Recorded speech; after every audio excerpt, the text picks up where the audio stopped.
Live. What's up, guys? We're doing a little test right now. So, Sebastian, can you hear me?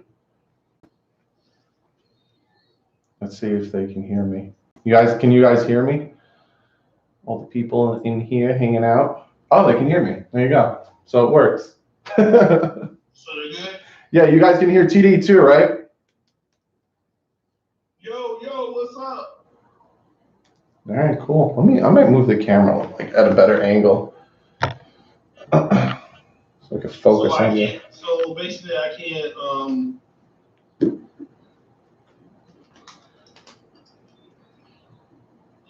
let me see. Yeah, Skype will allow you to do multiple. All right. TD volume's low. All right, I'll turn TD up a little bit. Do I need to turn up on my end? No, I got you.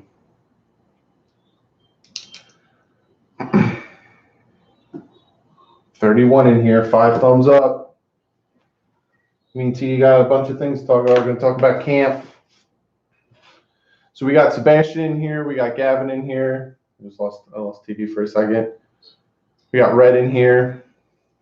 You lost me? Yeah, I lost your video. What's up, Jose? Oh, he's back.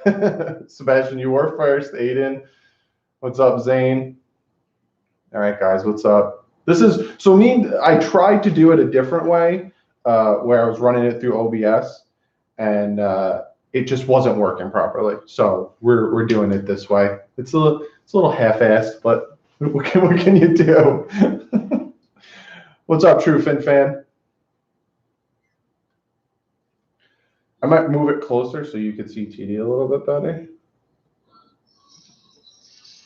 There we go.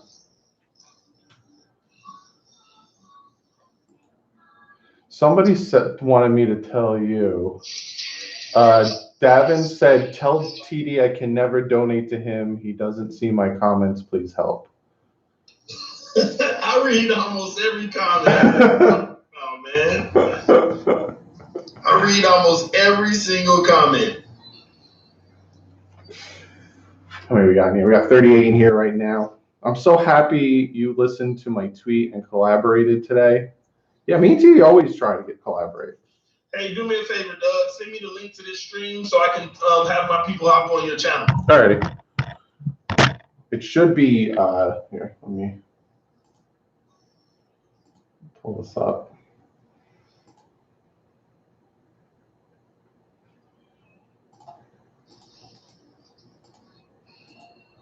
Alrighty.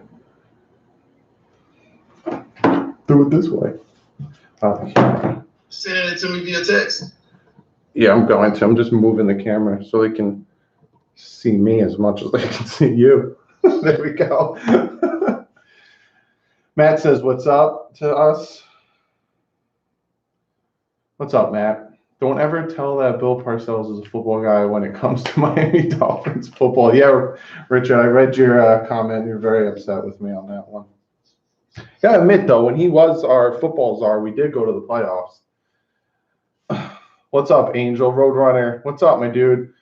TD, I don't know if you know who Roadrunner is, but he is a Dolphin fan overseas, and to him, it's like 2 o'clock right now because I only really live stream after like 7 o'clock. Yeah, I know Roadrunner, man. Did you send it up? I'm gonna send it right now. Okay.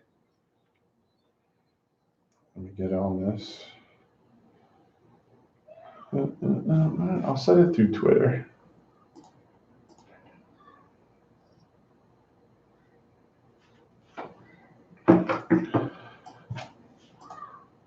You two need to do this one time a week all the time. Cool of you guys. I see Joe in your comment section. You got to tell Doug, big money. He's hard to reach.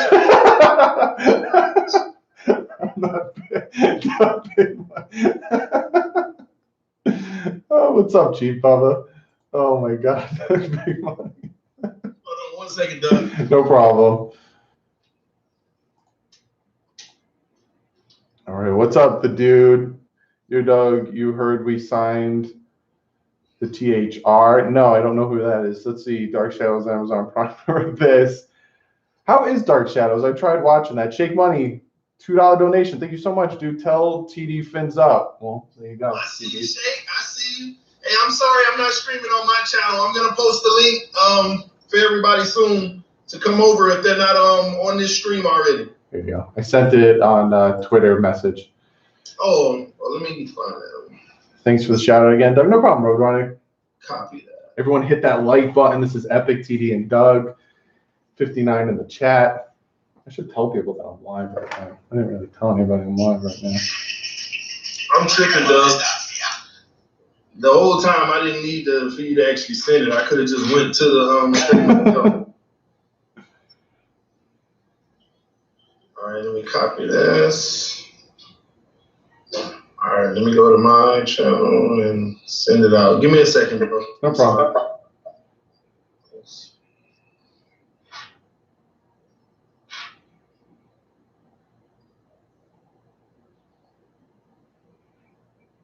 All right, cool. See some people in the chat hang out. Richmond Heights in the house. How hard do you think we are tanking this season, Roll Rodriguez? We're not. We're not tanking. We're rebuilding. There's a huge, huge difference between a tank and a rebuild. And the Dolphins are rebuilding, and they're doing it right, finally, instead of throwing money at just good talent, but just like a one-year wonders. It never pans out. Super Bowl, Doug. Super Bowl. That's what I'm talking about. That's what I'm talking about. I'm sure most of us are subs for both of you guys. Yeah, I think most of you guys. And if you're not, be sure to check TD out and hit that subscribe button. Help him out. Help him hit 5,000. He's very close. So. Yeah, where am I? Let me see. Cut that tanking shit out. Yeah, definitely. What's up, Josh? Yeah, he's close, guys. Help him out. Go over there, check him out, hit that subscribe button. What's up, Philip? TDPhinsTalk on Twitter, Doug. I gotta get my Twitter followers up, man. Yeah, you guys gotta check him out also. At TDPhinsTalk on Twitter as well. Help him out. Did you break 100 yet on Twitter? Did you break 100 on Twitter yet? Let me check right now. If not, go check the man out. Follow him on Twitter. When does I'm at 90. Come on, guys, 10 more. Sub to both Love Y'all and K Flexin, Polly King 305. See, what I was trying to do with the whole experiment with the OBS is if I was able to have it live stream, which I might be able to, I might have to get a second webcam, but if I was able to live stream with TD, I was going to try to do a mega live stream with me, TD, and K Flexin and just completely explode the Dolphin YouTube verse. That would be ridiculous. Somebody asked a question. Evan asked, when does training camp start? They haven't released the date yet. Like, did you? It's like, yeah, it's normally, because I know the Bucks, their 27th is their first opening, July 27th, where you can go and watch them. And then we are doing joint practice with them the 13th and the 14th. And then we play them that second preseason game on the 15th, 16th. So it's probably, yeah, like the 20s, like July 25th or something like that, where training camp will start opening. Yes, and I will be at those joint practices, and I'll be streaming live. Yeah, TD's down in Florida. I'm in New Jersey, so, you know. We gonna link up, Doug. Oh, yeah, I'm heading. Say Eagles? Yeah, breaking news. DouglieDoWrong is going to be down there for the Eagles game. So I'm going to the Eagles game, and then the following two games are against the Jets here and against the Giants here. So I'm going 3 games in a row. So be sure we'll be down there. Drew, $2 donation. Thank you so much, dude. Who gets first pick 6 of the regular season and what week? Wow. Who gets first pick of the regular season and what week? I think it'll be Xavier. And I think it'll be week 2. Xavier Howard always is getting on Brady. So I'm picking Xavier in week 2. What are you thinking? Who's getting first pick 6 and what week? Minkah Fitzpatrick, baby. That's a good one. That's a good one. That's straight Minkah up, man. Make sure Minkah taken care of. That's nice. I got my Dolphins Against the World t-shirt on right now, representing because everyone's doubting us. Everyone's thinking we're tanking. So I'm repping that shirt up. We're gonna get started soon. Yeah, we're start talking some stuff now. George said he's going to the Eagles game. David said, tell TD I'm going to be at the Eagles game so he can help me with the problem I'm having on his channel. We'll have a huge meetup at that Eagles game. Yeah, we got to do something Saturday night, man. Yeah, we'll do something. Have fun with everyone. We're not tanking. Everyone's talking about the tanking. All right, I say, TD, first thing we talk about is Drake versus Balazs. I'm pretty sure everyone wants to talk about Drake versus Balazs. Greg, $5 donation. Doug and TD, what does Charles Harris have to do to become a good player in the league? First off, thanks for the donation. If you donate and you're not subscribed to TD, be sure to also go subscribe to TD. Every donation, if you're not subscribed, go subscribe to TD. So he's asking, what does Charles Harris have to do to become a good player in the league? I mean, at the end of the day, just work hard. I mean, it's no science to it. It's just put the work in. You either have the talent or you don't have the talent. Flores is the type of guys, make sure you're not making any mental mistakes. Number one, that's going to set you out apart from everybody else, because if your name's not being called for the stupid stuff that we're used to, that's already a big ups. Exactly. And he's already been scouted to have the talent. Put the work in, become a beast. See, sometimes it's not what you do on the field. Yeah. As far as number wise and how many sacks and this and that. Like Flores said, it's not even his most successful defensive years. They were almost last in the league with sacks. Mm-hmm. It's about disruption, not sacks. Yeah, exactly. I agree 100%. Also, it really does help that Flores will use him properly, because I feel like he was forced doing stuff that he wasn't ready for. Like, he was doing one thing in college, and then he comes to the Dolphins, and Burke and Gase are like, no. You're going to do what we want you to do. Don't get it twisted. And I feel like that really, really messed him up big time. Stop cursing, Doug. Stop cursing. Don't say Matt Burke. Definitely. But yeah, so people I got some Team Drakes in here. Drake Balazs, please. So people want us to talk about it. Now, I want to clear the air, and I'm going to tell you guys what because I've watched TD, I've watched his live stream, I've chatted on his live stream, I've heard what he said about Drake, right? And there's a bunch of people that think you hate Drake. I'm going to talk for you real quick, and I'm going to get on the record right now and saying what TD is saying is that the same things he was saying for Drake his rookie year or his second year is exactly what he's saying for Balazs. It's not that he hates Drake, but when Drake was behind Ajayi, TD was like, get Drake in there, get Drake in there, get Drake in there. Whereas now he's like, get Balazs in there. Come on, I want to see what Balazs can do. So I can totally see. So for the people that think that TD hates Drake, he doesn't hate Drake. He just wants to see what Balazs can do. And he just wants to see that man run. Because there's things that you said that I agree with 1,000%, because watching him last season, he reminds me of Barry Sanders, where he's going to lose some yards, but then get those big chunk yardage. And I noticed some games that he would not hit the right holes. You know what I'm saying? Like, there would be the A gap is open, and then he would be like, I'm going to get 9 yards on the A gap, but if I bounce it outside, I can get maybe 20, you know? And I agree with you on that. The only thing I disagree with you is that we don't know what Drake can do, because Adam Gase was horrible, and he just never utilized the man properly. He was always trying to throw it to him. When that one game that I commented on your live stream, the Patriots Monday night game, when he actually fed him the rock, you saw what that dude could do. But I agree with where you're coming from, because I like Balazs a lot, especially in the open field. Balazs is super dangerous.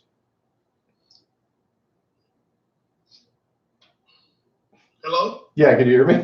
Yeah, cut out for a second. I mean, you hit it right on the head. You know, first of all, I don't dislike Jake. I love Drake just like I love Xavier Howard. But people act like we're not allowed to have any criticism of these players or break down their game, so that we can recognize their flaws, even if it's one little one. It's a flaw. So we like to see as fans them improve those flaws, so we point them out so people can recognize. And then hopefully a year or two from now, we can say, Remember when Drake used to do this? Now he's not. He's excellent at that now. Remember when his ex used to do this? Now he doesn't get beat, and he's excellent in this and that. That's all it is. But as far as, I mean, you were spot on. I mean, no different when Ajayi was the starter. Drake showed me glimpses where I was proud. And when they traded Ajayi, I was like, we're fine. Trust me. We got Drake now. It's time for this kid to step up. It's time for him to step up. This is what it's about. You don't pay these running backs the big money. That's the one thing I will say Gase and Greer did together the right way. I don't know if Gase was on board with it, but I'm happy that they did that. Got rid of Ajayi, Landry, and all those guys. You don't overpay. It's about succession. Having a guy behind them ready to take on that role for a cheap price. And that's how you can afford to get an expensive offensive line or one or two players on bigger deals. But if you don't do that, you're going to be in salary cap hell for the rest of your life. And that's what we've been for the last 20 years. Yeah. Did you hear or see the article about the Minnesota Vikings and their cap situation next year? No, I haven't. What's going on with that? Let alone Cousins $30 million guaranteed next year. I think it said like they're over their cap by like $100 million, or it's like a ridiculous amount of money that next year. It's the complete opposite of the Dolphins. How the Dolphins will have so much cap space next year. The Vikings are they're just going to start like. The Vikings are the epitome of a team right now that is, we need to win a Super Bowl this season, because if not, all their talent's going to be gone next year. And that's how it works, man. People don't recognize that. The Vikings, and that's a $30 million quarterback. I mean, what do you think Seattle's about to go through? They had to get rid of some of their best players because they signed Russell Wilson. So they had to sacrifice on defense. So you're paying a quarterback more money, and you're not getting better. Even if you were able to keep the other pieces, you're still the same team, just giving someone more money. But you couldn't keep them. You had to reduce your defense down to what some would say is ashes. So I'm not for paying these big guys and then being a salary cap hell. Drake, it's time to step up. If he steps up and he balls out this year, they need to give him a nice contract, but not overpay him. Just because the market says Drake may be able to get $10 million coming off of an amazing season, that doesn't mean we need to give him $10 million. Try to find him a lucky median around $7 to $8 million a year. Yeah. If that, and that's a stretch. Yeah. And if it doesn't work out, it's your turn, Balazs. And now then you look at the rookies that you brought in. Are you going to step up? And when you have a team like that, you're not held prisoner. You can afford an O-line or a D-line or a player like X, you know? Yeah, definitely. I agree 100%. Especially like, I've said it in like a ton of my videos, and for me, the most important part of this team that they should really be focusing on, and it's not necessarily like obviously quarterback. If you don't have a quarterback, you ain't winning no games. But it's the offensive defensive line. Like if you can't get a pass rush, or if you can't give the guy enough time to throw the ball or run the ball, you're gonna lose. Like it's all about the trenches, and like you said, put the time and effort and the money into the offense and defensive line, because stop doing it and like overspending. Like when Jarvis Landry got traded, I was upset, not angry, but I was like, damn, I liked Juice. I wanted him to be on the team. But then when I saw the contract he signed, I was like, he's a great wide receiver, but he wasn't worth that much money. Like, exactly. Yeah. It's ridiculous. I know a lot of people were mad, but I was excited. I was one of the few that was excited because I understood the salary cap situation. Everyone always says, why don't we keep any of our great players? How about all of them become great and try to keep them and see what happens? See what happens when you got 10 players taking up 100% of the cap. The NFL won't even allow it, by the way, because you got to fill out the roster. So I try to give that example to many people to help them understand. Even if you took 7 players, like let's take 6, Doug. Okay. Let's take 6 players, Doug, and let's say you did get a Tua, or I don't care who it is, whatever quarterback you wanted in the league, Patrick Mahomes. Let's say you get the quarterback you want and you got to pay him $35 million a year, like Russell Wilson, right? And then you go ahead and you take Xavier Howard's $16 million, and now you're at $51 million off of 2 players. Yeah. And then you go ahead and add a Minka Fitzpatrick on a new contract because he's a Pro Bowler all of a sudden because everybody wants to keep all the talent. And now we're at $67 million. Not to mention Tunsil's, I don't know what he's going to get. Let's just speculate. It could be way off. Let's be nice and say he's going to get $15 million. Well, but you see where I'm going with this. Didn't you want how much did you how much $100 million? How much did Juwan James get? It was like around 18, wasn't it? Who was that? Juwan James. How much did he get? I forgot his contract. I think it was like around like 16, 17 a year. But yes, exactly. So yeah, imagine you keeping all your great players, and I only named 6. Yeah, exactly. You had Bobby McCain's $8 million for being the best nickel in the highest paid nickel in the league. 7 players taking up $108 million of a cap space that gives you 190.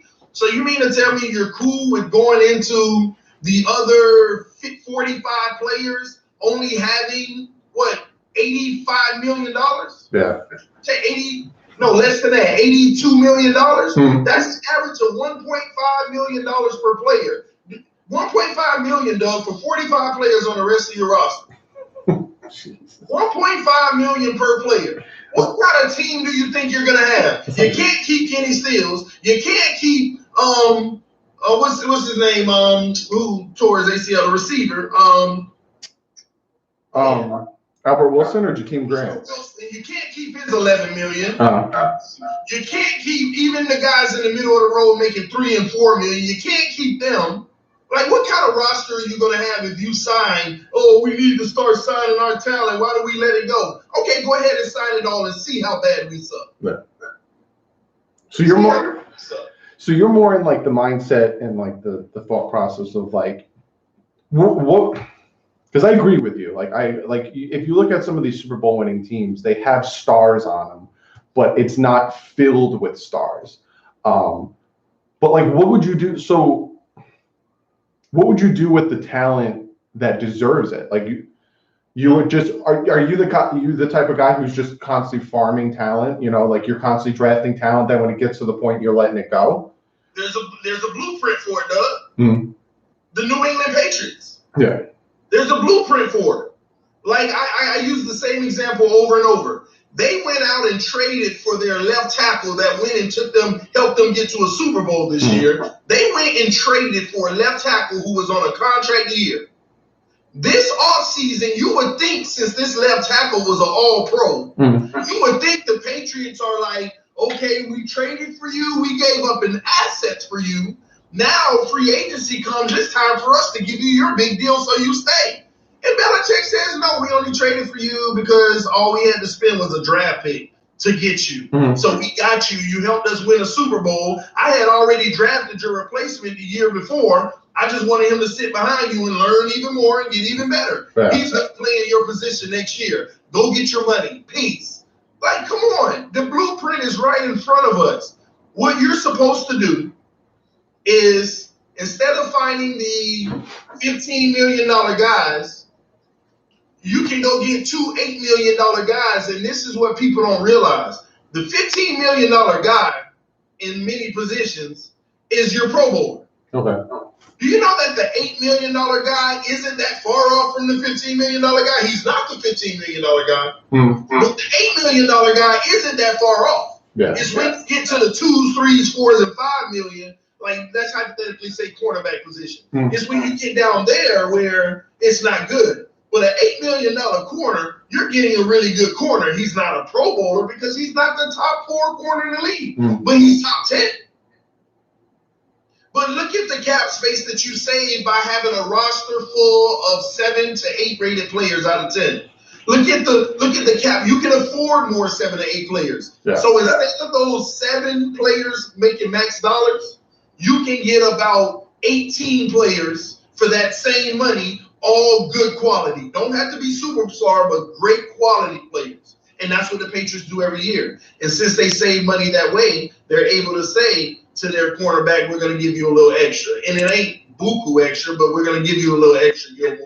We're going to give this person a little extra. Maybe 2 or 3 people on that roster are getting a decent contract, a little above average, and is still not the highest paid in this league. So that's what it takes, man. You spend all your money on the top end, you're gonna look around and then wonder why you're not winning, because you can't afford anybody to block for that number one running back. You can't afford for anyone to get to the quarterback.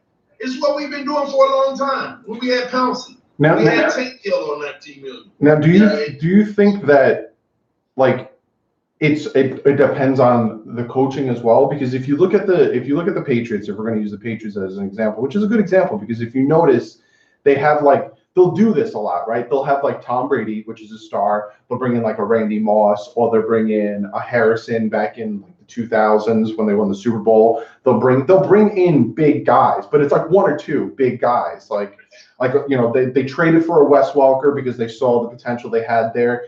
Do you think it's the coaching? Like, do you think if you look at the stats, the Patriots defense was horrible last year when it came to pass defense.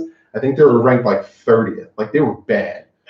Now, do you think it's just the coaching? And all right, well, because if you notice with the Miami Dolphins back when we had I forgot his name. He coached Vance Joseph, right? When we had Vance Joseph, we had a bad defense. Like, we didn't have a lot of talent, but we were winning games in 2016 because of him taking these bad players and putting them in the right position, essentially.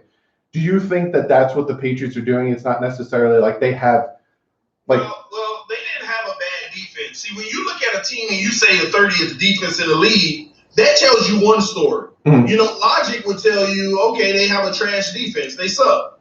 But the reality is they may have been terrible with the pass, but in the red zone, that all changed. Mm-hmm. You know, in the red zone, that changed. Yeah. You know, and a lot of times, sometimes teams will get out a huge chunk. Like the Patriots are good at making you start in your own territory and never theirs. You know why? Because they never make mistakes and don't turn it over. Yeah. So people throw the ball and have all the fun they want between the 20 to the 20. But whenever you get in the red zone, they're pretty solid. Yeah. I mean, it's not like no one gets in on them, but they're pretty solid. But they also make up for it on the offensive end. Oh, they can give up. They have a defense that bends but don't break, mm-hmm. but they still give up points. But their offense overcompensates for that. We're still going to score more than you. Our defense is good enough to where our offense is still going to score more than you. Yeah. Does that make sense? Oh, 100%. Because if you, all right, you're like, because I noticed that with the Dolphins, and I noticed that for as long as I've been a Dolphin fan, our team has always been lopsided. We've had a great offense with Ricky Williams, Chris Chambers, Randy McMichael, even with Jay Fiedler on the field. We had a great offense, and the defense was okay. And then you flip it. Jason Taylor, Junior Seau, you know, Zach Thomas, Edouard Goulier, Patrick Surtain, Sam Madison. Defense is great, offense is ass, you know? So I noticed that for most of my life as a Dolphins fan, there's been times where I've said, you need to just stop them this one drive and we'll win the game. And that's essentially, like you said, what the Patriots do is the Patriots will, you score, I score, you score, I score. They'll do that, and they'll ask their defense, you stop them once, we'll win the game because we'll outscore them by one touchdown. See, a lot of people, they're basically looking at the wrong thing of why teams win. Yeah. Just saying, oh, look what Brady's doing, all this and that. I mean, nobody wants to point out, if Brady wins 10 in a row, right, and he has a winning margin of 2 points, nobody thinks about what that means. They just say, it's Brady. Yeah. A winning margin of 2 points. What that tells me is, oh, you don't turn the ball over as much as anyone else. Just imagine the Patriots averaging one more turnover a game, which is going to put them about average with the league. One more turnover a game, Doug. The last 20 years will be so different. It could be something that simple. I mean, and then look at the teams they play. Yeah. They turn it over more than them. So they get extra possessions in easier territory. Sometimes it's not even special what they're doing. Oh. Just utilizing the takes no talent. Flores didn't just come up with that. And even if he did come up with the TNT, it's still a principle that they use. Exactly. Eliminate the small mistakes. Imagine the Miami Dolphins. You know how many games, I used to love Ndamukong Suh. What got me off of Ndamukong Suh, like, can we please get rid of this man? Is you're making all that money, and in the fourth quarter, when we just need one stop to win this game, offside. Offsides, man. Come on. You know how many games we would win if we didn't make the dumb, boneheaded mistakes? And don't talk about 7 years ago. It was a stretch of about 4 years. We were the leaders in pass interference. We couldn't find anyone. Then we went out and drafted Vontae Davis and Sean Smith, and still couldn't get it right. And this is the mistakes, man. You fix that type of stuff, you'll find teams that people underestimate, like they do the Patriots every year, and they end up going to a Super Bowl. And it's funny you talk about the mistakes because in 2008, the Dolphins had, I think, a plus 11 turnover ratio. And if you look at 2016, it was, I think our turnover ratio was in the plus. And like, stop me. It was so many like games last year that we could have won if they just, that Colts game, like. Even in those turnovers, Doug, when we had a positive turnover ratio, that was during the time when we were looking for a quarterback. We never could capitalize off of those turnovers. Yeah. You know, we can get the ball on the opponent's 40 and we don't move it at all and we punt. Yeah. So it was also offensive execution, but at least we had a lot more opportunities in those games. Yeah. Imagine how bad it would have been if we didn't get turnovers. Man, but so the name of the live stream is we're going to talk training camp. There's obviously somebody already asked training camp. When is it? And it's normally end of July. It's like a few weeks before preseason starts. You know, you warm up for preseason, and then the preseason, in between preseason games, they do their thing, and then after week 4, it's cuts. I don't think they do 2 cuts anymore. I think it's just 1 big cut at the end of the preseason. But I'm doing a series on my channel about camp battles, and the first camp battle video I did was on quarterbacks, Rosen versus Fitzpatrick, and Fitzpatrick has been killing it when it comes to the OTAs and minicamp, but that's because there's no pads, there's no pass rush, and he doesn't feel any pressure, right? Rosen, on the other hand, has been struggling, and I personally think that he's been struggling because he's learning his fourth offensive coordinator. So I just want to get your thoughts on the Rosen versus Fitzpatrick battle. Like, who would you prefer to start? Would you prefer Rosen to start so we know what we have for the future, or would you prefer the best quarterback who wins the battle to start? Well, 2 answers. My right now answer, I really don't know until training camp, the real training camp, because it could be night and day when the real training camp comes. But my answer right now, if I had to give one, I want Fitzpatrick to start all day. Fitzpatrick has looked good. I know it's OTAs, but at the same token, the Miami Dolphins fans, we're riding on the simple fact that Fitzpatrick has this saying, he is who he is. You know, he's going to play good, but he's also going to give you your customary picks. Yeah. So at the end of the day, it's kind of going to be a wash. He's going to win a few. He's going to lose on some few. But what people are underestimating, this man is now under someone who has the experience that I respect in O'Shea. So I'm one of those believers. Fitzpatrick might have the best season of his career. Yeah. He might have the best season of his career. He's used to getting hit. He's used to pressure. And now he's acting like Devontae Parker is going to be his BFF on the field. Come on, man. And we haven't even seen Kenny out there putting that type of work in yet. Albert Wilson and all those guys. Yeah. I know he has to get the chemistry and timing with those guys. But listen, the Rosen train, I'm not in a rush. I love Rosen. I hope the kid turns out to be our future, because if he turns out to be our future, oh my gosh, I'm not even talking about because he's our quarterback, he's our future. Good for that. But it means in 2020, in the first round, we're going to be able to pick another stud in the trenches. Yep. And that's how I feel about it. But as far as Fitzpatrick, man, I think he's going to have the best season of his career. People say he's going to play 4 games and then they're going to switch him. That man might actually lead us to the playoffs. Super Bowl, baby! I love it. Oh, my God. I missed 2016. It seemed like it was thousands of years ago. But, yeah, no, I agree with you 100%, especially on the whole Fitzpatrick front, because I've noticed when the cards are stacked against Fitzpatrick, he tends to show up. Like when Fitzpatrick started for the Jets, everyone laughed. Like, oh, okay, you have Ryan Fitzpatrick as the starter. He came from the Bills. He came from the Rams. This guy sucks. Jets are going to suck. They went 10-6. They didn't make the playoffs because Fitzpatrick couldn't beat the Bills. But, he took them to a winning season. And then for Rosen, I agree with you 100%. I'm the type of guy is whoever wins the camp battle and whoever's the best quarterback to be on the field, start him. So if it's not Rosen and then, Fitzpatrick does the full year, then all right, draft another quarterback or keep Fitzpatrick. And then because Rosen's not costing anything. That's the thing. Rosen is literally getting paid as a backup and he could be a starter. He has the talent to be a starter. And I honestly think that this is what I'm so excited for preseason because I can't wait to watch them play football, man. Like it's a lot of talking, and I just can't wait to see Rosen throw to friggin' Preston Williams for a 65-yard touchdown. I'm like, Well, I hope so because he's gonna be playing with the second unit. But what I will say, Doug, man, there's no rush on Rosen. Exactly. If we got him for 3 years, $2 million per. You can't. I mean, the coaches. Let me say this, guys. The coaches can determine in training camp.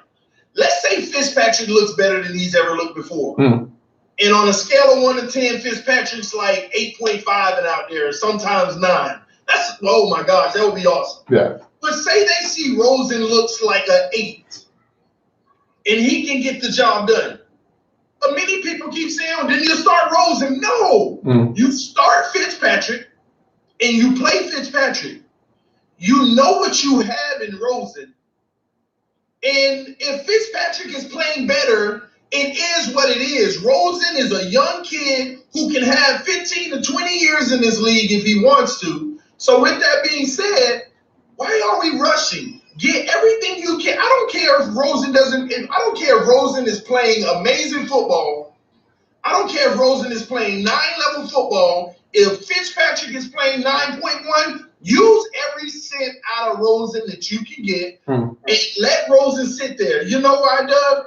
Because you can still draft big-time players in these next 2 drafts while he's sitting there.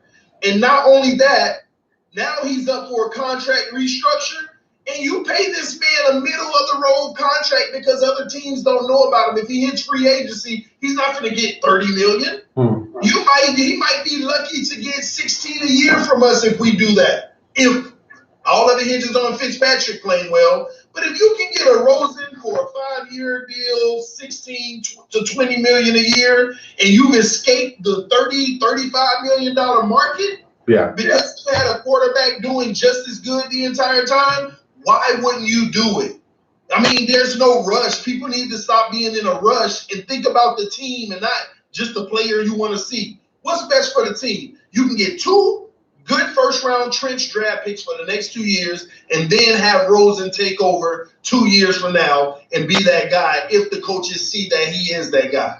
But all we need to do is see it in practice. All we need to see is in practice. So somebody asks, first off, what's up, Tommy? He says hi to you too. Tommy Tremonte says what's up to you. So what's up? Wedson asks if it's rush on Josh for Miami to see if we should draft a quarterback in this loaded draft. So what's your because I can see where he's coming from because you have Herbert coming out, you have Tua coming out, and what if Herbert or Tua is better than Josh Rosen, and then we skip on them and keep the lesser of the quarterback if we don't know what we have? No, people need to stop with the ridiculousness, man. Oh my gosh, let me look closer into the camera, man. Listen, people, stop acting like just because it was a Heisman winning quarterback. I mean, look at the Heismans of the past.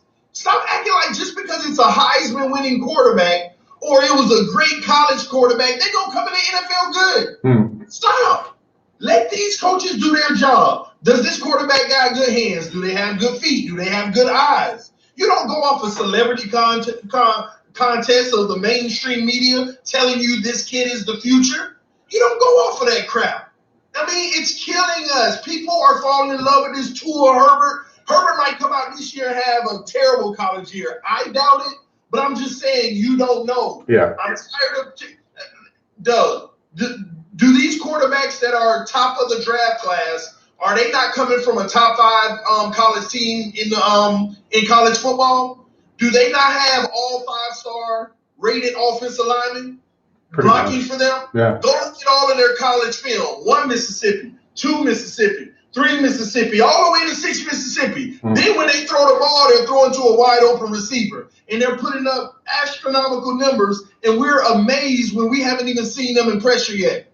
No different from Patrick Mahomes. Kid was a stud all year, had an offensive line that gave him 5 seconds to throw the ball. New England put some pressure on it. He looked worse than Tannehill. What are we talking about here?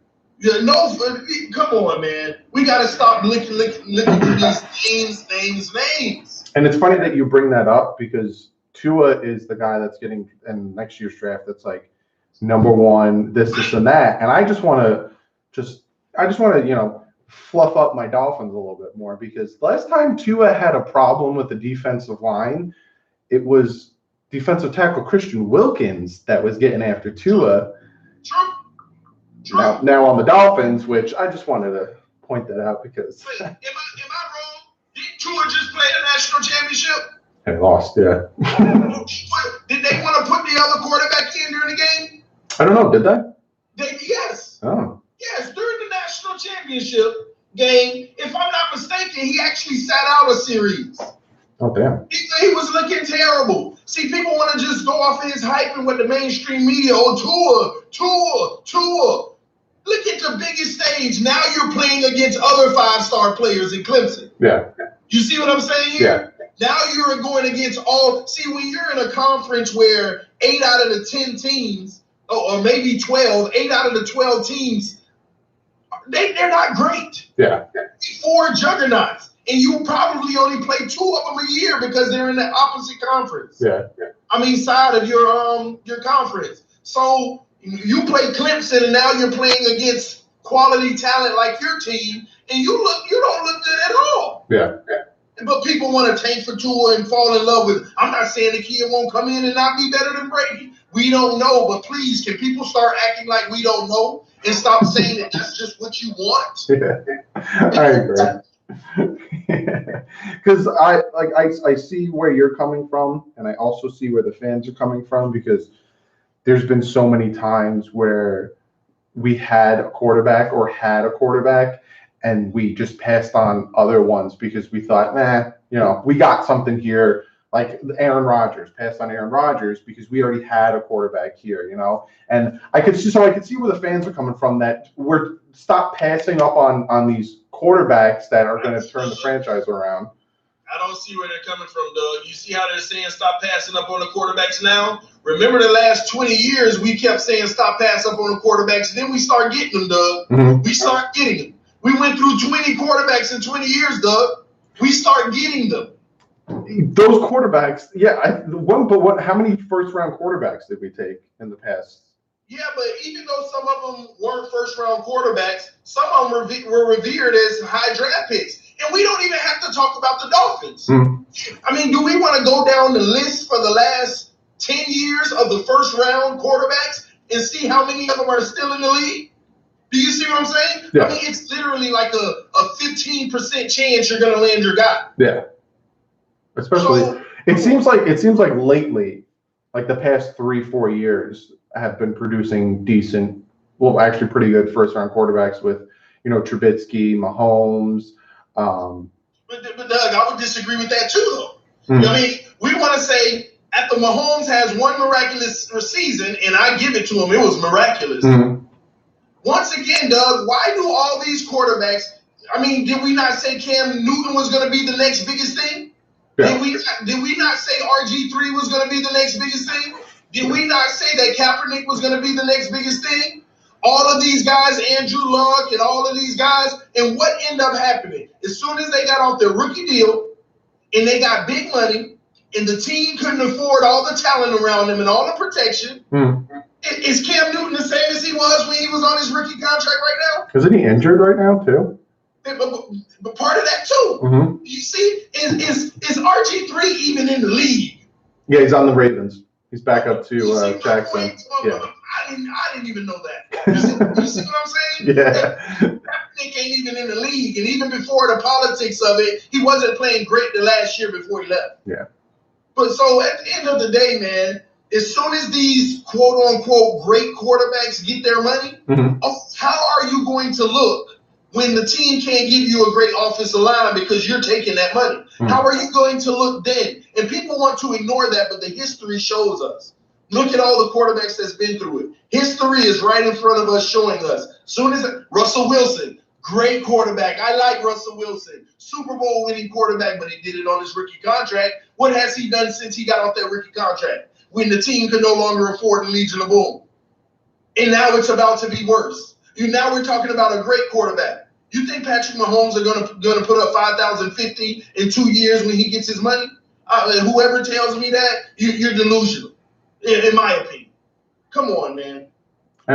For me, when it comes to the offensive line quarterback play, for me personally, my opinion, my philosophy on it is it's a two-way street, because there's these quarterbacks out there that can't read a defense or their progression is too slow.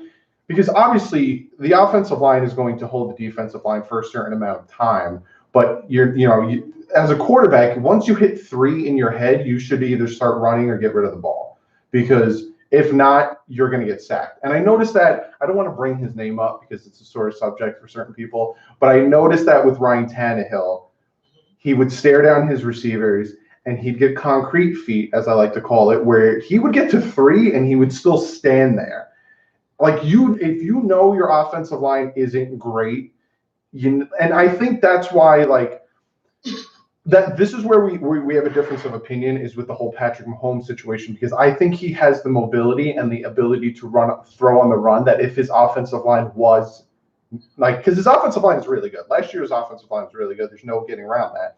But I feel like if his offensive line was even okay, he would still produce, because he has the legs and the speed and the athleticism to get out of that pocket and to know, this line sucks. I have about 3 seconds to get this ball off. I'm going to make it out of the pocket and do things on my own, because he did that all of last season because the Cowboys game, he was getting hit a lot. I think it was the Cowboys game last year. He was getting hit a lot. And then it got to the point where he was just like, I'm going to get out of the pocket.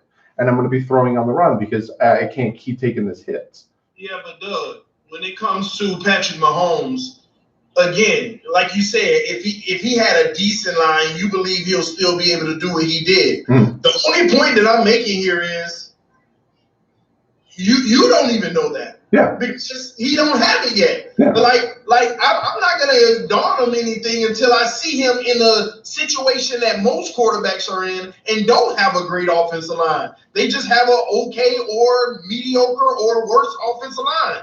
And then when it comes to getting out of the pocket, the league knows Patrick Mahomes now. Yeah. The biggest benefit for him, they didn't get to see him rookie year. Now they see him, they know him. Patriots had the most film on him the very last game of the season. And what happened? What happened? He tried to get out of the pocket, -9 yards, -14 twice, -6.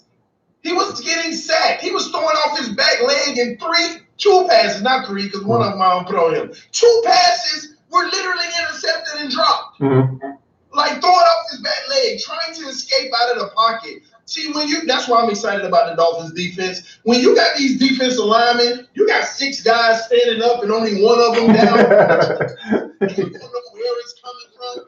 That's what Flores did to Mahomes. And it rattled the kid. He didn't know what to do. Now he can go film up and try to get better and learn how to read it, but we don't know. So I'm just not how can I make a conclusion and say this guy's going to be the next Brady just because he put up 5,000 yards and 50 touchdowns when I haven't seen him in a tough situation yet? I will make my conclusion when I see him no longer be able to afford those weapons around him. Why? Because of him. Now, if he takes a $18 million a year contract, which he won't, then he'll be able to afford that long term, just like Brady. See, with that Patriots game, it kind of because you were right. The first half of that Patriots-Chiefs game, he was getting manhandled, and he wasn't, like you said, he didn't expect it, and he wasn't used to it, so it startled him. But the second half of that game, when he knew what he was into, when he knew what he was going up against, that dude started clicking and started making plays and brought the reason the Chiefs lost to the Patriots was because of the Chiefs defense. No, Doug, first half defense, the Patriots defense in the first half is what won that game. Because we already knew it was going to be a shootout. We knew that, we assumed that the Patriots aren't going to stop them from scoring, and the Chiefs aren't going to stop the Patriots from scoring. Who can score the most, or who defense can put up the most? And the Patriots defense did something nobody expected in that first half. Nobody expected that. But let me tell you what Flores did in that second half. It backfired, but it was still good enough. He never sent blitzes. Go look at the game and look at the two different halves. He would have three of them looking like they coming, and he'll send a delayed fourth, or he'll send five in the first half. Second half, now I live streamed the Super Bowl, right? I was pointing it out during the game. Every single play in the second half, I'm like, they're going to Patriots again. They're going to let him get back into it. You're putting Mahomes in his comfort spot by not sending extra pressure, and they would send three at a time. Doug, there were plays they would send two. There were plays they were sending two. And he opened it up, and he started feeling himself. And when you don't send that rush, this is what happens. And he took advantage of it. I'm telling you, I don't believe that the Chiefs defense lost the game. I think that the Patriots defense won the game in that first half, because the second half was what we thought it was going to be all that time. And truth be told, the Chiefs defense in the second half looked really good until the last two drives of the fourth quarter. But that's Brady time. See, the reason that I think that the Chiefs defense lost it for him, because at multiple points in the fourth quarter, the Chiefs took the lead like 3 or 4 times. The Chiefs took the lead, and then when they had the lead, Tom Brady throws an interception to end the game, and the offsides negated it, and then they go to overtime. TNT. And in overtime, this is what drove me nuts about this game. Is in overtime, the Patriots ran the same exact plays they did that final drive, and the Chiefs defense did nothing about it. So that's where I'm coming from with my mindset that I honestly think the Chiefs defense lost in that game. And Doug, let's be fair. I mean, did Tom Brady not throw a perfect pass to Edelman in double coverage and threw it towards the ground where only Edelman could catch it? I mean, that was great defense. Like, literally, he kind of got sandwiched. It was perfect defense. The ball had to be there, and Edelman had to go down to get it there. If it was a regular bullet straight to Edelman, it would have been pink batted, or he would have been laid out. It was a perfect pass. The Gronkowski pass, that was supposed to go to Edelman, but they actually saw the play that was coming, and they jumped it, and Gronk got over the top. So I thought it was great defense, but better offense. I don't care how good your defense is. Offense has the advantage in today's NFL. It doesn't matter 100%. how good your defense is. 100%. I agree with you 1,000% that the offense. Some perfect passes and running perfect routes. And the difference is they didn't want to bump and run on Edelman because he is strong enough to get off of him. Then you're really in trouble. Yeah, I agree. But we got off subject because Patrick Mahomes got brought up. Listen, I'm just not sold on him yet. I like the kid. I like what he did his rookie year, 5,000 yards, 50 touchdowns. He's not going to be a bum. But at the end of the day, listen, until I see him in a normal situation, because like I said, it's no different from these other quarterbacks that came out and we thought were going to be great. It's no difference. Yeah, because we don't, like you said, we don't know if he's going to struggle, and we don't know if he is going to succeed. We don't know. It's the same thing like you're saying about drafting these quarterbacks next year. We don't know how it's going to play out. So it's we don't know. But back to the Dolphins camp battle. Wide receiver. That's the next video I'm going to do. That video is going to come out Wednesday. I'm going to break down the wide receivers and depth and stuff. So I'll give them a little taste of what I'm going to talk about. But I'd like to get your opinion on it. Devontae Parker, right? He's been killing it in camp. Like, he's been doing really well in camp, making great catches. That one no-look pass from Fitz to him, getting the toes down. Do you think that he can stay healthy and keep his mentality straight with this new coaching scheme to succeed with the Dolphins this year, especially because Fitzpatrick is a different type of quarterback than Tannehill was. Fitzpatrick has the gunslinger mentality that, like, because Matt Moore would just throw it. He didn't really care. He would throw it. But Fitz has a little bit more of the smarts, being a Harvard grad and all that stuff. So, like, what is your take on Devontae Parker? What is your take on him going into the season? Do you think he can stay healthy? That's his biggest thing, is he can't stay healthy. It's always going to be a health concern. I can't worry about that because we can't control it. He can't even control it in some cases. So, but what I will tell you, man, Devontae Parker, he has an opportunity to be a beast this year. Mm-hmm. He couldn't ask for it to be any better having Ryan Fitzpatrick throwing him the ball, who's going to actually take chances at times and hope you bail him out. But that's why he's making him his favorite target. I'm going to tell you now, Fitzpatrick loves the big bodies. Gesicki's also, I know this is all, Gesicki's going to have a monster year. Yeah. But Fitzpatrick's going to target the big body guys. That's why Preston Williams is going to get a shot. Yes, well, speaking of the Preston Williams, let's talk about the full depth, right? So we have Devontae Parker, we have Kenny Stills. And Kenny Stills didn't do much in minicamp nor OTAs because I think he, had a strain or something. They didn't want to push him. Albert Wilson, he said he's coming back. He said he'll be 100%. I hope so. We got Jakeem Grant, Preston Williams. We still got Isaiah Ford, Irwin. We have another. So we have some depth at that wide receiver position. We got a bunch of big names that produced for us, and then we got some young and up-and-comers. Like, how do you feel about the wide receiver position with the Miami Dolphins right now versus what we've had in the past? Perfect. That's the one thing I can say that I'm happy that Greer and Gase was on the same page. It's the same thing with the running backs and the wide receivers. We're doing it perfectly for so many reasons. From a cap standpoint, because in both positions, especially the wide receiver position, we have the succession plan.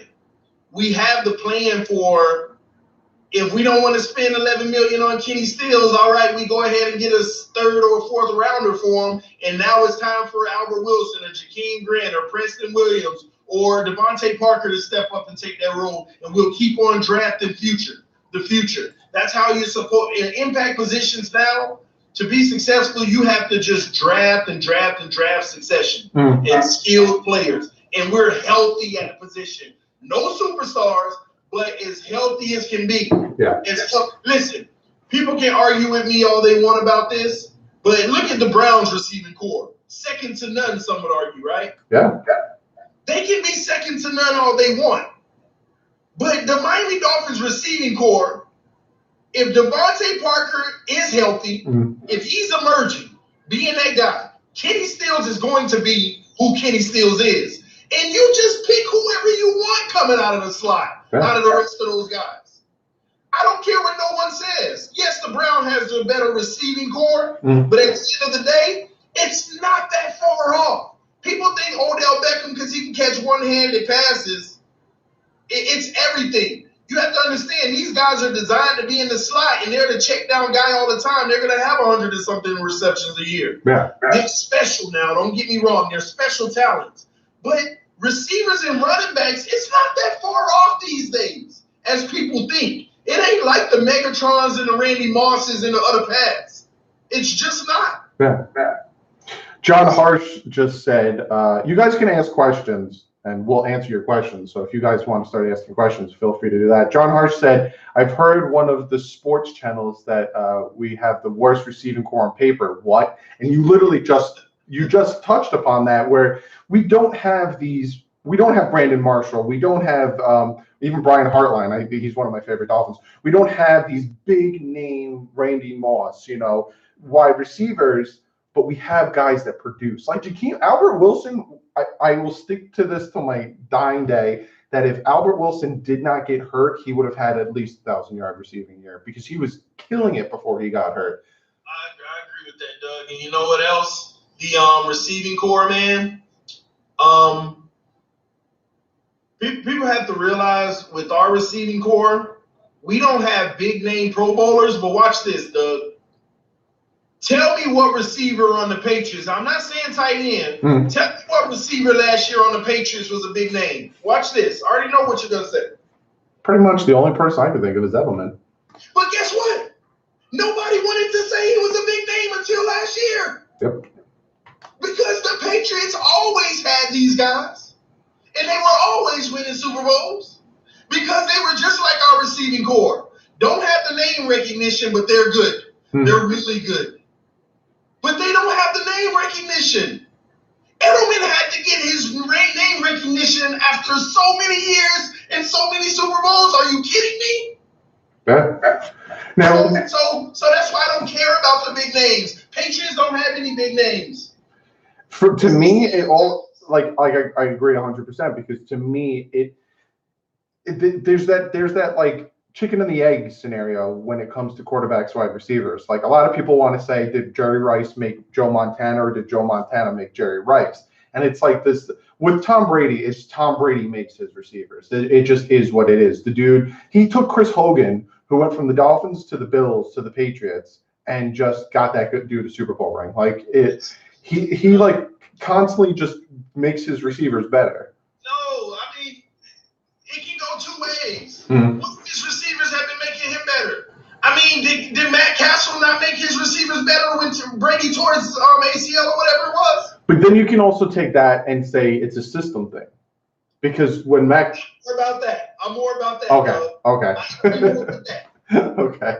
Yeah, because when Matt Castle went to a different team, he sucked. And a lot of people like to say that if Brady went to a different team and he wasn't on the Patriots for so long, he would suck.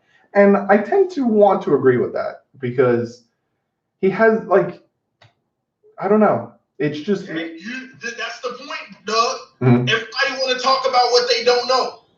You know, everybody want to make a conclusion. No, he wouldn't suck. It's still Brady. You don't know. Yeah. Because Matt Castle goes to another team and sucked. But we won't talk about what was the dynamic of that team. Yeah. What if he had a trash defense or a trash O-line or didn't have any receivers? Do you see what I'm saying? But it's so many dynamics and people ignore all the dynamics to these things. They just say it's Brady. He has all the rings. He looks good while he's doing it. And somebody commented in the comment section said, TD, you said the Patriots had a whole bunch of 8s and 9s. I said, no, they got a whole bunch of 7s and 8s, okay? And then on top of that, what's your point? That's not elite. That's not big names. 7s and 8s aren't big names. They're not big name guys. One guy. Guys, they go under the radar, but they do their job and help you win. One guy asked, what's our assessment on Chris Grier so far this year? Personally, I like what Chris Grier is doing this year. I honestly think, and it's funny too, because I had an inkling with the past 3 years, that Chris Grier was being hamstrung by Tannenbaum and Gase. And I was really thinking that these two dudes were holding Grier down. Like Grier had the GM name, but I honestly think that Tannenbaum and Gase were just holding him down. Like, no, we'll draft these people, da-da-da-da. And it's being proven right by what Gase is doing to the Jets, where he was the GM, and then he picks the dude from the Eagles that he was friends with on the Bears to be like. So honestly, Chris Grier now doing what he wants, and with Ross giving him the keys to the car and doing his stuff, I like it. I like what he's doing. I like the fact that he signed Xavier Howard. He said he was going to do it, and he did it, versus saying he's going to do it and then not doing it, which would piss off a lot of fans. I like the way he drafted. There were some picks that I wish he would have went a different way. I liked what he did with Rosen and essentially trading down, getting an extra pick, and then saying to the Cards, all right, yeah. Because the Cards wanted an earlier pick, and the Dolphins were like, hold on, give me a second. I'm going to pick up a second next year from the Saints. Okay, now I'll do a deal with you. I like what Chris Grier is doing now because we're seeing who Chris Grier is. Because like I said, in the past, I know for a fact Gase said to Grier, I want Gesicki. But Gesicki can't block? All right, cool. Take Smythe in the 6th, 5th round.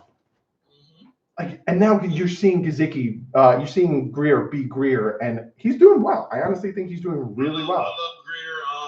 All you got to do is look at the roster. Yeah. There's a reason Flores says competition at every position. That means good GM work. Exactly. Competition at every position and nobody feels safe. I mean, think about it. We all love Jakeem Grant, but is he safe right now? No. Wilson, we all love him. Is he safe? Nope. Do you see what I'm saying? We're talking about some of our bigger names on the team, higher revered players. they aren't even safe because of all the depth that we have on this roster. Exactly. I love what Greer did with this roster, man. Just multiple positions, and then look what Flores is doing and what Greer gave him. He's working them out in different positions. We're not going to have guys who can only play one position. So if we get that injury bug, and people don't recognize, last year Flores and O'Shea, they dealt with a lot of injuries on the Patriots team. They were an injured bunch too, but they had players that can move from that position and go to that one. They're learning it now. This is amazing. And it's funny too, because you said that we got these top named players that aren't safe because we got this depth. And one guy that I was brought up in one of my videos, especially in the chat, was Kiko Alonso. And I honestly think that if Ginkle does a very good year this year, and Ginkle like not even has like a Pro Bowl year, but has like a solid year, I honestly think Kiko will be gone next year, and Ginkle will take his place. We got you may know better than me. Well, we have about 20 million right now. 20, yeah, around 20, 23 in cap space. $20 million in cap space. What people have to understand is, don't be surprised, man, if one or two players on this current roster that we like is traded this offseason still. And I mean, I'm literally saying don't be surprised, because we're still big players on signing some guys. We can still sign some guys. Here's what is interesting to me. And the people have been bringing it up. It's not likely to happen, but just imagine if the Dolphins tried to pull a trigger and went out and got a Jalen Ramsey and paid him the big money. See, but then you could have, what would you do with X? What would you do with Xavier if we have Jalen Ramsey? We would have two stud. What do you mean? What do you do with him? That's a lot of money at the quarterback position, you don't think? At the quarterback position. But that's why you have your receiving core and your running back core set up the way it is. You have a guy behind whoever your best receiver is right now, you got enough guys that can make up for him if you let go of him. Whoever your best running back is right now, you got guys behind them that can come in and possibly do just as well. See, this is what, no different. Don't you notice the Patriots will rotate running backs every year? Yeah.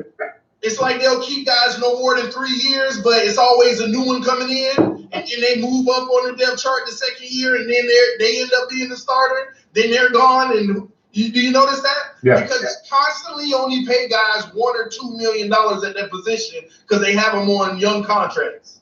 And if you're think about all the teams that's paying 10, 11, 12, 13, 14, $15 million for their running back. If you're only paying $2 million for your top running back, you're saving $13 million right there. That's your second big name cornerback. You see what I'm saying here? I do, and I agree with you. The team. Yeah. But imagine that happening, though. Xavier Howard on one side, Ramsey on the other side, Minka Fitzpatrick in safety, Bobby McCain in the nickel, Christian Wilkins in the trenches, and all the other guys we got in the trenches. Yeah. Imagine it. We would send 6 every time, Doug. Oh, yeah. We would send 6 every time. Now, Patrick Mahomes would have 2 seconds to throw the ball. Let's see how your short game is going to go. Yeah. When Xavier Howard and Ramsey's playing bump and run. Yeah. Do you see that? That would be nasty, man. And I think the biggest thing, too, is winning. I honestly think if we – and I honestly think that's why, just to go back to the Patriots, I honestly think that's why the Patriots can afford – because you've mentioned this in your live stream. That's why the Patriots can afford to pay – Gilmore 7 and 8. Well, Gilmore. I think Gilmore's making like 15 this upcoming year. Yeah. But they can pay well-rounded players so little because players just want to go there to win a Super Bowl ring. So once you start winning, people want to just because people want to go to Miami for multiple reasons. One, the tax. You don't have to pay taxes. 2, it's friggin' Miami. It's beautiful there. And 3, most of them either live there vacationing or they train there. So a lot of them want to go there, and then a few people want to prove that they can play and be part of a building great organization like the Miami Dolphins. Imagine if we started winning Super Bowls back to back to back. We would be able to sign the top ranked players for like nickels and dimes because not only is it Miami, but I can win a Super Bowl there. All right, yeah, I'll sign the minimum. What do you give me $5 million? All right, cool. I'll head down. Doug, you're spot on, and if you don't mind, Doug, I want to read a comment because it goes that I just saw that goes hand in hand with what you're saying because I need to talk to this person real quick, okay? Yeah. They just said, but we're not going to be able to send 6 every time because we're going to treat them all,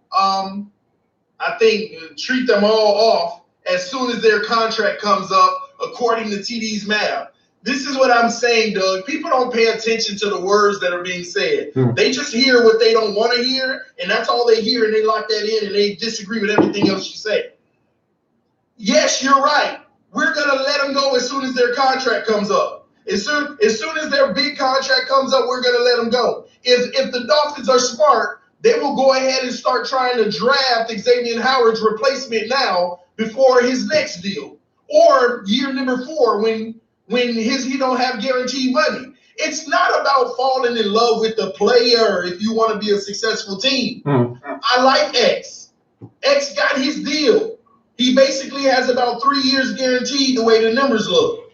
So at the end of the day, if you draft a cornerback next year and he turns out to be as good as X, why wouldn't you let X go if you're going to have the replacement for $2 million a year? That's what it's about.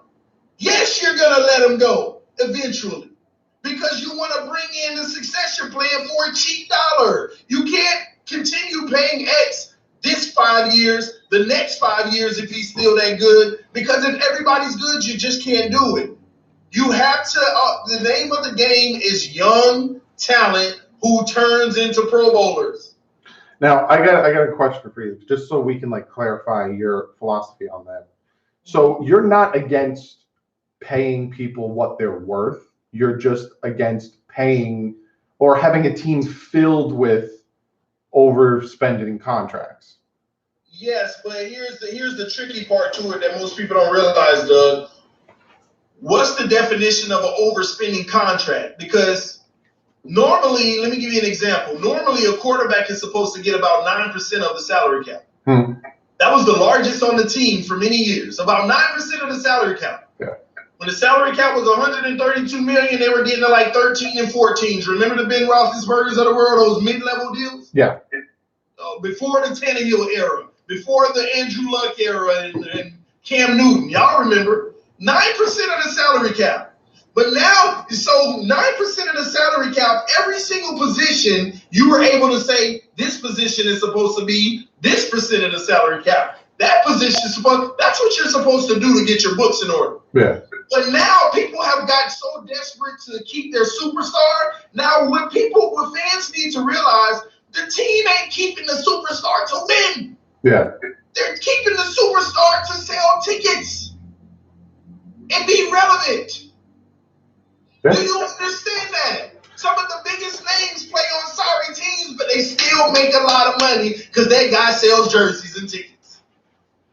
But so people need to understand that. So when you got players making $35 million a year, when you went from 9% of the salary cap for your top quarterback to now 18, you're taking away from the rest of the roster. So what position do you want to reduce the percentage on? So you're picking your poison, Doug. So you have to maintain a balanced sheet.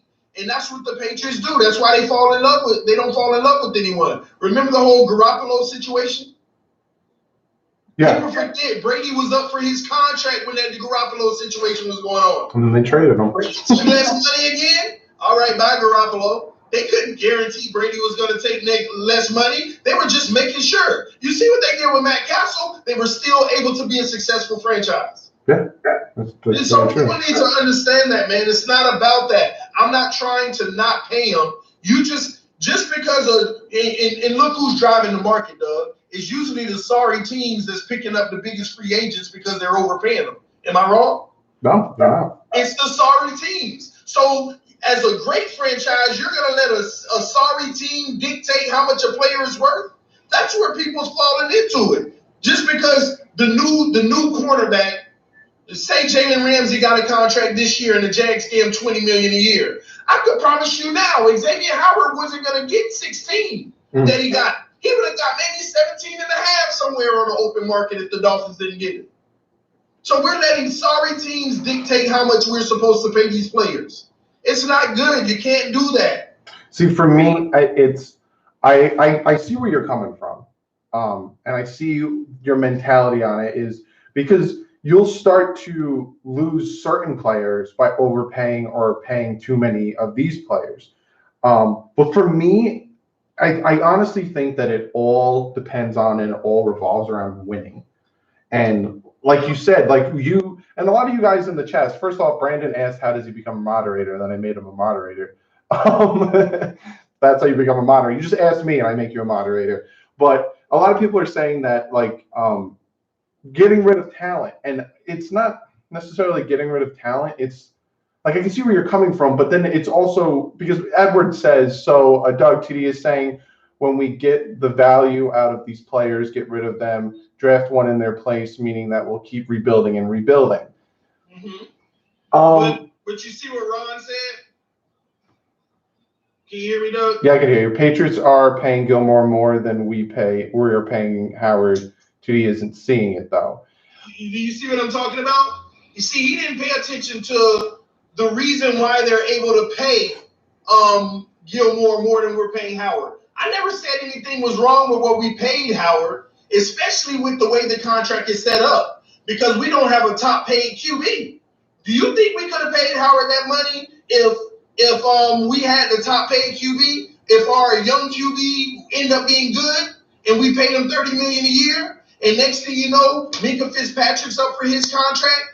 They have it perfectly, Doug. When Xavier Howard no longer gets guaranteed money, Christian Wilkins will be up for renegotiation. Minkah Fitzpatrick will be up for renegotiation. I mean, I can keep going on. Some of our brightest youngest will be up for renegotiations. Our linebackers, if Jerome or Raekwon gets their act together, they'll be up for renegotiations. Matter of fact, Bobby McCain will be up for renegotiation again. Yeah. See, so they have it set up perfectly. There was no risk for the Dolphins over the next 3 years to not go ahead and give. And if you look at the terms of his contract, they're giving him a little more earlier on. You see how they're setting it up? Yeah. They set it up because the next few years, we're just straight draft picks. We're straight draft picks. We don't look to be signing a $15 million guy in free agency. So we're going to have the money. Let's keep X, and we can pay him right now. And then on the back end of that contract, if he isn't as productive, we'll either cut him, trade him, or restructure. They set it up perfectly. Yeah. I know the Patriots are paying more for Gilmore, but you have to understand they can do that because their entire roster is built this way. We're just starting to fill certain positions this way. Their entire roster, O-line has a succession plan, the D-line has a succession plan, wide receivers, running backs, cornerbacks, linebackers. They already got that young stud sitting there ready to continue playing for $2 million after they get rid of the $12 million guy. Yeah. That's why. Yeah, I see where you're coming from.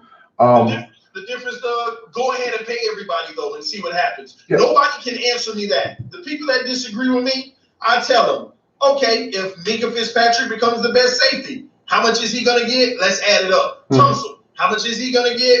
Christian Wilkins, how much is he going to get? Go ahead and add up the 7 top youngest players on the roster, and if they turn out to be great and you want to keep them, watch how they take up 110%, not 110, $110 million of the salary cap. Yeah. And look what you're going to do with the other 45 players. Average $1.5 million? What kind of team are you going to have? Cleveland Browns. But they won't answer that, Doug. They say, I don't see it and I don't get it.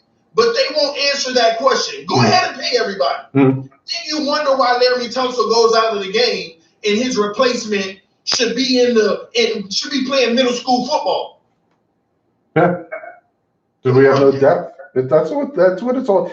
To me, the things that, because somebody asked in a video, like, how can this team constantly be winning and how can this team constantly have success? You need to have continuity, so head coaching and stuff like that, offense and defensive line. You have to have depth, like you brought up.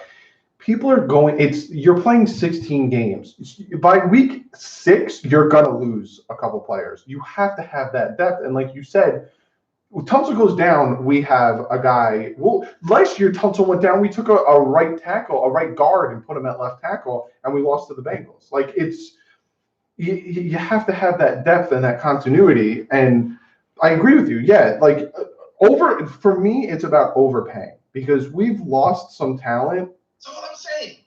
Yeah, I totally. That's where I agree with you because just set your price. All right, we'll offer you this amount of money, and if they're like, I feel like I can make more somewhere else. All right, and that's what, and like you brought it up, that's what it's about, winning. To me, it's about winning because you could say to a player, right? Say next year we go to the Super Bowl and we win, right? So we're Super Bowl champions next year. Laramie Tunsil is, we can either pick up his option or we can give him a new contract, and we'll say to Laramie Tunsil, look, we want to give you an extended contract. We'll give you 5 years and give him roughly below the average that a left tackle is making, because left tackles make a lot of money in the league. So we'll give you about $2-3 million below it, right? If he says, well, I can make about $5 million more in the open market, that's when you, as the Miami Dolphins, the reigning Super Bowl champions, which, side note, sounds amazing, you say, all right, good, go play for the Jets, who are 1-15, and we'll go to the Super Bowl next year without you. Like that's what you do. Yeah, great, 100%. That's all I'm saying, man. And Ron, the same person, Ron said, I don't want to pay everybody, TD. I want to pay our best guys like Tunsil, Minka, Godchon, Taylor. And I agree with you, Ron. I want to pay them too. But at the end of the day, how much?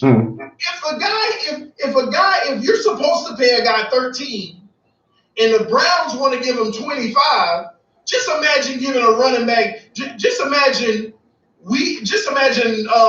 Kenyon Drake going to the Pro Bowl rushing for 3,000 yards this year, 60 touchdowns. Just something ridiculous, right? And we're like, we're willing to make you the highest paid. We want to pay you $18 million a year, right? And the Browns say we want to pay you $30 million a year. So you want to keep them for 30? You want us to give them 32 just to beat the Browns out? That's all I'm trying to say to you all. What's your cutoff? Yeah. I'm not saying don't pay them, but pay them fair. But the Browns ain't the blueprint of what's fair. Yeah. And just because they can get $30 million on the open market, a quarterback, that's what they should get. And no, that's not correct. Yeah. Quarterbacks in today's NFL should be getting around 22 to 25 million, depending on your skill level, and that's the top players.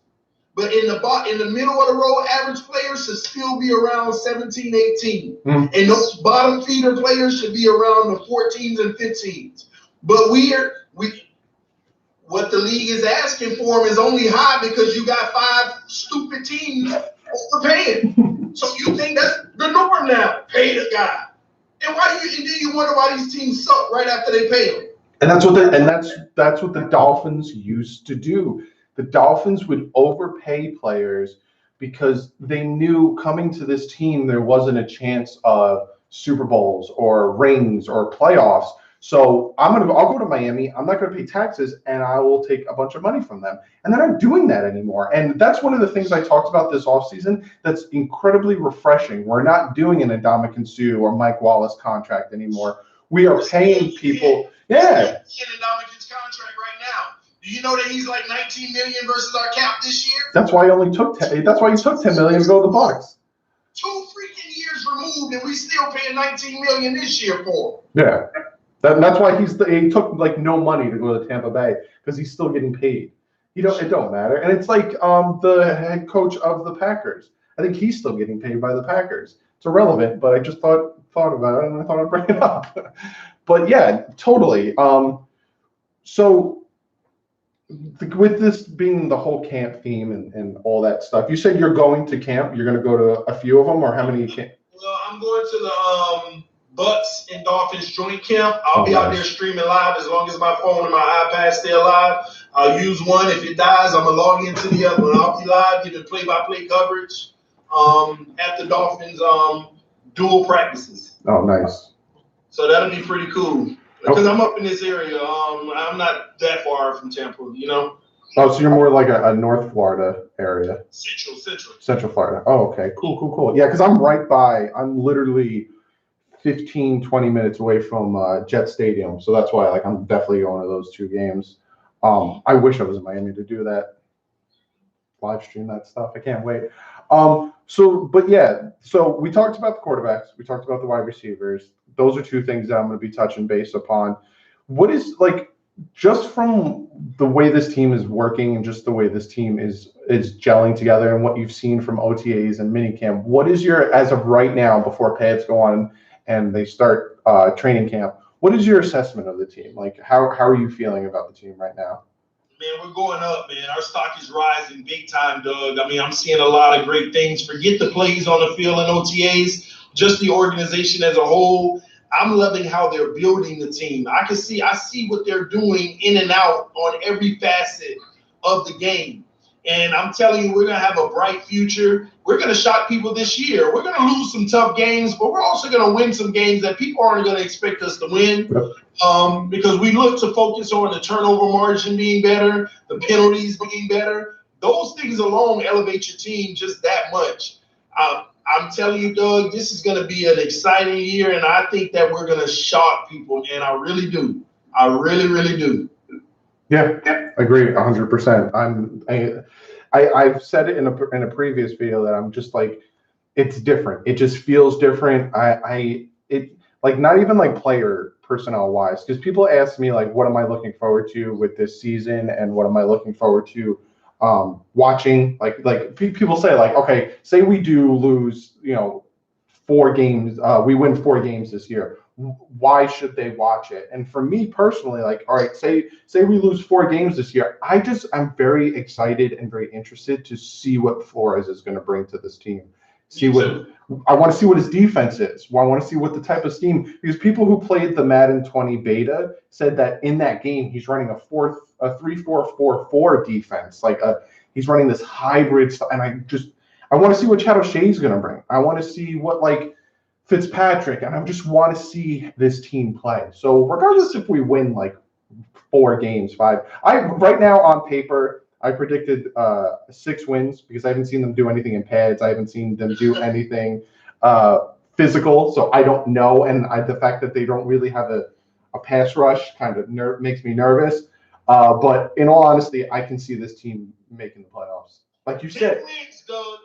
10 wins. That's what I'm saying. Like people, that's what the Dolphins do. The Dolphins will go into a game like the Ravens game. People think we're going to lose to the Ravens because the Ravens always punch us in the mouth. I honestly think we're going to week 1. Watch. Hey, that's going to be exciting week 1, though. I can't wait for it. 10 games, Doug. And let me tell you something, Doug. A lot of people are going off of what the mainstream media is saying about the Dolphins are going to win 0 games, 2 games, 1 game, 3, 4. Listen, Doug, they won't even put their money where their mouth is, Doug. Yeah. Vegas put the line for the Dolphins at 5 wins. Do you know 80% of the money is coming in of the Dolphins being over 5 wins? That's crazy. 80% of the money coming in, and Vegas knows a thing or two. Yeah. Vegas has the line at 5 games, and 80% of the money has Miami winning more than 5 games for sure. Yeah. Everybody's putting that money out. Because if you look at the schedule right now, they can beat the Giants, they can beat the Redskins, they can beat the Bengals, and they can definitely split with the whole division. That's 6 wins alone. Not even talking about we've beaten the Chargers multiple times, and the Chargers have to go from the West Coast to the East Coast. We can beat the Ravens week 1 because no one knows the team we are. So right there, that's 2 more wins. We're at 8 wins. Hey, we got to get that Cowboy game. I'm going to that one, Doug. I'm hitting the road with the team. Isn't your wife a Cowboys fan too? Yes, we ready. We already ready. We're going to be there, Doug. She done already warned me, Doug. She said, listen, if the Dolphins win, don't try streaming none of that funny stuff making fun of me because I'm going to be mean to you in front of your subscribers. So don't play with me if y'all win. She's already setting up for a loss because she knows it's coming, man. Oh, my God. That's hilarious. We're going to be there. We heading to Dallas, man. We're going to be there for that game. Definitely. So let's see what some of these people are saying.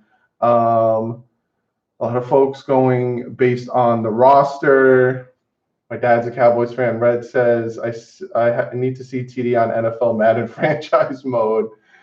Hey, Doug, I just set up the Madden. That's why I'm gonna start streaming sometimes and playing Madden and talking to answering questions of the subscribers. Dude, but nice. I'm gonna play against some of my subscribers. Oh, awesome.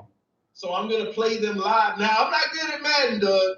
No. Let me take that back. I was one of the best Madden players of all time. I just haven't played in like 3 years. Yeah. But I said, hey, let me go ahead and I stole one of my son's Xboxes, so I looked it up. The Xbox One, and then I set up a profile, TDPhinsTalk 72. That's I'm awesome. on Xbox, it's TDPhinsTalk 72. Y'all come join me, and I'll beat up on you on Madden 2, and I'm going to do it in front of everybody live. Damn, so I'm going to have to get Madden for Xbox now so I can play you. You play Madden, Doug? Yeah, I play Madden. See, you might be better than me, but I'll still beat you, Doug. Brian says the games that could be hard is the Browns, Cowboys, Pats, Chargers, Eagles. I can see us winning to the Bengals, Redskins, Jets, Bills, and Giants. See, I agree with the Pats game is always hard. Chargers, it depends because sometimes the Chargers fall on their face. Eagles, it's the end of the year. I'll be at that game, but it's at the end of the year, and we don't even know if Carson Wentz is going to make it the full season, so they might have a backup in. And I'm sorry, I'm not sold. I'm not sold on the Browns. I'm not sold on the Browns. I can't. We beating the Browns, baby. You heard it here. You heard it on this collab. We beating the Browns. I can't. I'm not saying to follow the Browns blueprint. I'm saying the play. Oh, that's why the whole conversation. Oh, wow, Doug, you should play Madden. Brian, I do play Madden. I play Madden on the BitBoys channel. Be sure to check that out. Doug's going to lose to me. Look up on Madden, man. Once the new Madden comes out, I'm going to have to get it for Xbox, and then I'm going to play TD, and we'll see. We'll see how that all pans out. It's going to be interesting. I'm ready, baby. Fins Up Nation on Facebook. Come join. Douglie, thanks for the shout out. What is everyone else saying? What channel? What channel do I play? Madden, I play it on my second channel, the BitBoys, my video gaming channel. Can't wait till the Canes season starts too. The U. Yeah, TD, you like the Canes? Is that your college team? I'll take that as a yes. You better know it. You better know it. I wasn't into college football that much. Like I would just watch it, but like the past like 3-4 seasons, I've been really into the U, especially when with the whole turnover chain and stuff. I started really getting into the U. Did you watch the 20 for 20, the U? Oh my God, yeah, dude. Oh, so yeah, that's really what got me into it. Just watching the way they used to be and how badass they were, and like I was just like, this team has great history. I loved it. Why does everyone love the Browns? One trick pony with overpriced players. Fins up, Ken says. I honestly, I'm not sold on the Browns. I think the Browns have a lot to prove. Just because they sign a ton of players, good players, and trade for players, it doesn't mean that it'll pan out. Mm-hmm. Just look at the Eagles and that dream team when they had Vince Young and Michael Vick, and it didn't pan out. It just never pans out. Man, all big names. Right? All talented guys, man. Doug, before I get out of here, man, just let everybody know I'm doing a new series myself, NFL versus the NFLPA. Oh, cool. So the negotiations are coming up in about 2 years, but they should be negotiating now, and they're not because they're mad at each other. So I'm talking about details into that. The Players Association, I've already told the players, save your money now, because we might be in a lockout in 2021. Oh, wow. Save your money now, because we may not be playing football unless we get what we want. So I break down Goodell, Mr. Smith, the representative from the NFLPA, and I talk about what the differences are, and it's some interesting stuff. So y'all check it out. It's on TDPhinsTalk. I started the series today, and we'll continue it for the rest of this week. Yeah, dude. Definitely go check the TDPhinsTalk out. He also, do you still do the stuff on your second channel, or is it you're mostly focused on? I'm gonna get cranking on that as well. I'm pretty much waiting for the NBA draft to come, and then I'm gonna start fresh on there. I've been streaming all the games, but now this is that downtime. This is what I tell people. Well, as soon as the NBA Finals is over, you got a month and a half to do whatever the wife wants to do. Yeah. Do whatever the wife says to do. The wife, the girlfriend, whoever it is, do whatever they want. And then let them know I gave you a month and a half. Now leave me alone. Football is back.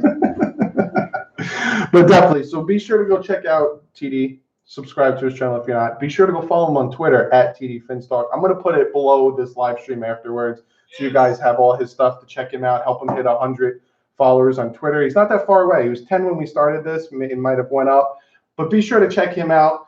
TD's going to get out of here. He's got a bunch of things to do. I'm going to stream for maybe about 20, 30 minutes more. But TD, thank you so much for hanging out. We're going to try to get the situation better so it looks better than this. But you're good, bro. And thanks for having me, man. I enjoy your show. I watch it a lot, man. All right, man. Thank you. I'll keep in touch, and I'll send you a message. All right. Appreciate you. Love everybody. See you later. See you later. All right, guys. Now it's just us. It's just us hanging out. Let's get to some of your guys' questions. Oh, talking to TD. TD's an awesome dude. Again, if you guys don't know, be sure to check TD out. But let's get to some of you guys' questions. If you guys got questions about what me and TD talked about, let's see what you guys got to say. Do you think Flores and O'Shea will bring scheme to take advantage of players and big play potential? Lucas asked. Lucas, yeah, I honestly think that this team is going to really utilize things that the previous coaches didn't use. Like, in all honesty, that's what I think the team's going to do, because like I've said before, in the past, you'll have players come in and then they would make them fit their scheme. They would make them go, this quarterback's mostly, he's very good at man, he's okay at zone. Well, I'm going to have him run zone because our defense runs zone the whole time. You know what I'm saying? So I honestly think that the head coach, they're really going to utilize these players to their best potential, and it's really going to help this team. I live 20 minutes away from the damn stadium, 45 from Davie practice. That's awesome, Richard. I wish I lived down there. I'm up in Jersey, so I can't really constantly be going down there, but I will be down there for the Eagles game. Like I said to TD, I'll be down there for the Eagles game. I'm going to go to the Eagles game and then the 3 games, Eagles, Jets, Giants. I'm going to all 3 of those games. If you guys want to hang out, I'll be tailgating. It should be a lot of fun. One team that I may not like facing this year will be the Colts. Colts are a hard team. Colts have always been a hard team. Even last year, Colts was a hard team to play. At least me and TD agree on the organization. It's been the best it's been in the last 20 years as far as staff. Yeah, I agree, Richard. Random guy says I'm a Cowboy fan. TD's cool. Yeah, TD's when me and TD first started doing this stuff, I reached out to him because I thought he was a really cool dude. I liked the way he did his thing, and then we started collabing. This is me and TD's 3rd collab, and like I said, when I go down for the Eagles game, I'm gonna meet up with TD, and we're gonna do a live video together. It's gonna be really cool. 11 wins. I can honestly see 11 wins. 11 wins isn't out of the realm of possibility. Because a lot of people are going to start to doubt and think that we're not good. Dougley, who has the best shot at having a breakout season? I think Jerome Baker will blow it up this year. It's me asked. Breakout season?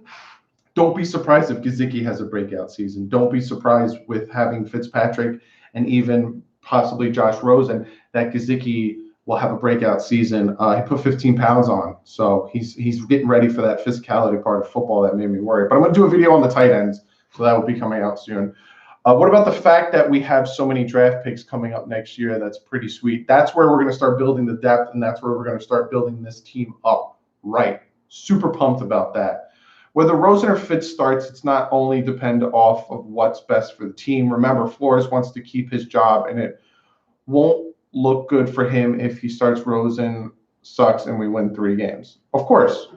But Jeanette, I honestly think that Flores got the job because he met with Greer and Ross, and they had that conversation. Like, this year we're going to rebuild. So, if the team, big fat if, because again, I don't think this is going to happen at all. But if the team does struggle, they're not going to fire Flores because they had the conversation. We're rebuilding, so it's going to take a hot minute.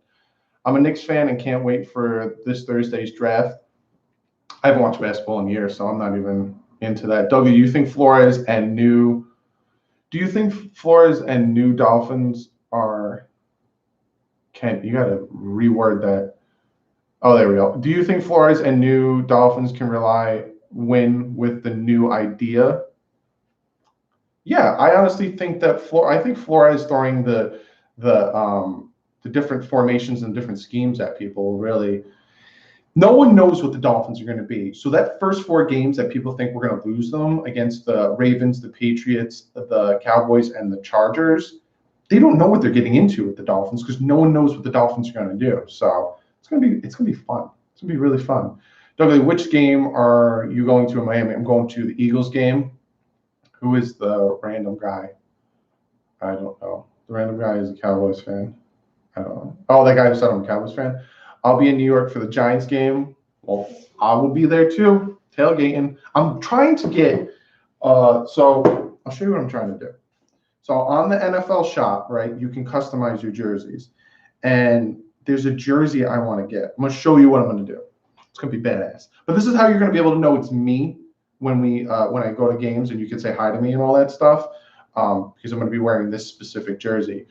With the staff, I think we may have a shot in any game we play. I am not used to that. Am I crazy? No, Jason, because there was a ton of games where we went into it and I'm like, oh, God. But now I'm like, we can win this. We can win every game. I got a little heat last year because I picked the Dolphins to win like every game because I always think that the Dolphins have a chance. You know, they always have a chance to win, but it just depends on how the team plays. You know what I'm saying? All right. So I'm going to get a specific jersey made, and it's the throwback green jerseys. And this is what it looks like, right? I want to get the number 18 with the DDW on the back because I started doing this channel last year in 2018. So I'm getting the 18 with the DDW and the green throwbacks, right? And I'm pumped. I really want to get it. And I'm so you guys know, oh, that's Dougie. Let me go say hi to him or shake his hand or take a picture or whatever you guys, you know. So you know it's me. I'm wearing that jersey. I've been trying to get this jersey made for about a month. Well, since they came out with the white jerseys, they did this with the green jerseys. This is what it's been saying for a month. The only size that's available is a 4XL. I don't wear a 4XL. Hey, NFL shop, restock your green replica Dolphin jerseys so I can get my jersey made. Like, I don't wear a 4XL. Do I look like I wear a 4XL?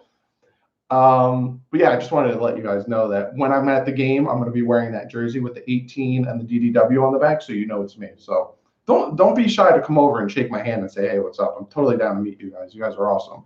10 wins might be also good. Don't be shocked if you make the playoffs. Brian, I am not shocked at all if we make the playoffs. Hey, we all know everybody hates on Miami, whether the Dolphins, the Heat, they just love it because they hate us because they ain't us. I don't like that saying anymore. I agree with you, but I don't like that saying anymore because it reminds me of the Patriots. And I hate the Patriots so freaking much. I hate the Patriots. Let me see. Some of those draft picks will be used to add extra 2021 draft picks. I agree. Don't be surprised if we do really well this year, which I expect, and we trade down in the first to get more picks for next year. Doug, you did a great job tonight. I really enjoyed it. Thank you, Edward. I just want to say this, that wasn't what I had planned, and it sucked. I've been working since 6 o'clock till literally the time we went live, trying to get it to go where it wasn't me filming my screen. It was me and then him. So like split on the screen, and it was clearer and it was crisper and it looked better. So I'm kind of bummed out. I'm happy I got to hang out with TD. I'm happy I got to live stream with TD. And I'm happy you guys got to see it, but I'm bummed out because it didn't go how I wanted it to. So I'm kind of bummed out. But I still had a blast. TD's the best. Yeah, he did do a pretty good job. Just needs to not agree so much. Don't be afraid to disagree. No, Richard, I definitely disagreed. I disagreed with Mahomes' situation. But he makes valid points, and I agree with it, but I did disagree.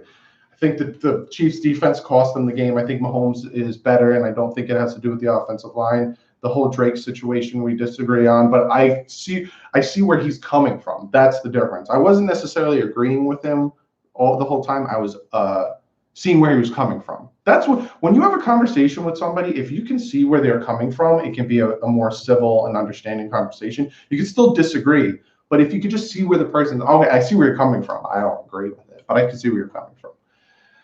What players do you think Miami should keep an eye on for next year's draft? Oh, Brian, I'm not even in the realm of that. Like, the season isn't even started. I'm not even looking at next year. Flores is longest contract coach. He's got 5 years. No other coach got more than 4. John, yeah, and I think all 5 years are guaranteed, so he's not going anywhere. Dude, anything other than what we've been running for 20 years. I agree. Kudos, Marbo. Thank you, Jason. I appreciate that. Dougie, thanks for the hope this year. Why'd you put question marks at the end? Did you mean to put exclamation points? But they're kind of very far, Kent. Exclamation question. But yeah, I honestly think the Dolphins, I don't know what the Dolphins have, so no one knows. Camera angle looks better. Yeah, I had to turn it so you guys could see TD. I have a new setup here too. I got a monitor here and a monitor here. Yeah, trying to build this channel up. Yeah, the Madden franchise mode was because he's crazy. Rosen is my favorite. Melvin, love you, bro. Keep it up. Thanks, Richard. Love you too, my dude. I'm actually subscribed to his channel, but he goes off the deep end sometimes. TD's an acquired taste. TD talks, and that's my favorite thing about TD, and especially watching his live streams.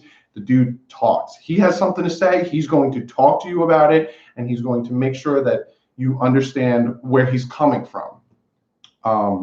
So yeah, I like TD. TD's acquired taste though, but you should definitely subscribe to his channel.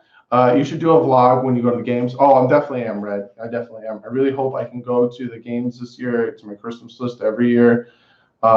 It still had clear audio though, so good job, Doug. I like the dual live thing tonight. I just wish I didn't miss a large portion. Ron, yeah, I'm glad that it sounded good, because essentially what I had to do was I had to take my speaker and put it close to the mic so you guys could hear it. But I'm glad it worked out.